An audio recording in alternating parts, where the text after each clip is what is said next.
there was no necessity for me to do that here. That's just why you don't see me doing it in the recording.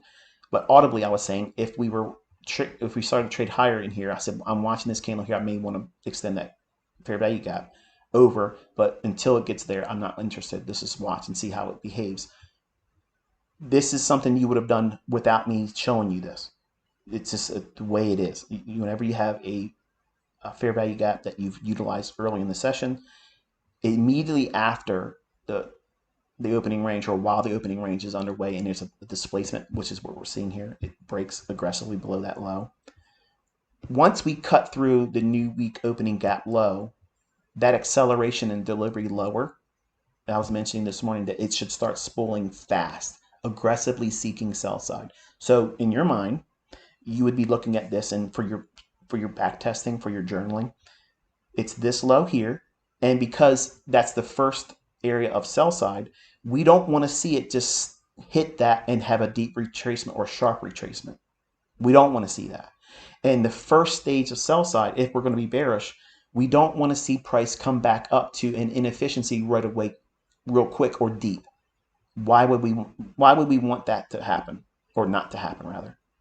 Because we want to see imbalances stay imbalanced, because it's indicating that there's a lot of heaviness. What do I mean by that? Well, this down close candle here, it's piercing through the new week opening gap low.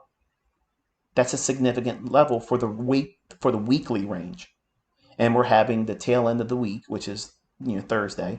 We're having employment number data come out at 8:30. Everything's happened now at the opening at 9:30. So we had all of this run here, which is a Judas swing. Then we had displacement below here. We're piercing a level or a PD array that's relevant to the weekly range.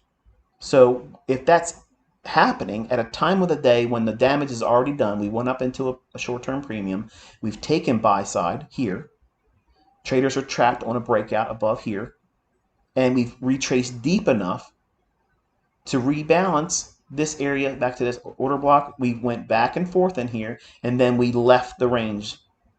So now this imbalance or fair value gap is a balanced price range. There's no necessity for me to anticipate a return even back to the halfway point or consequent encroachment. So I was referring to how a stop loss, if you had a short one, could be moved just above the halfway point of this fair value gap. It could be placed in the upper quadrant, and you could leave it there for the duration of the trade. The next level of sell side is here, right there.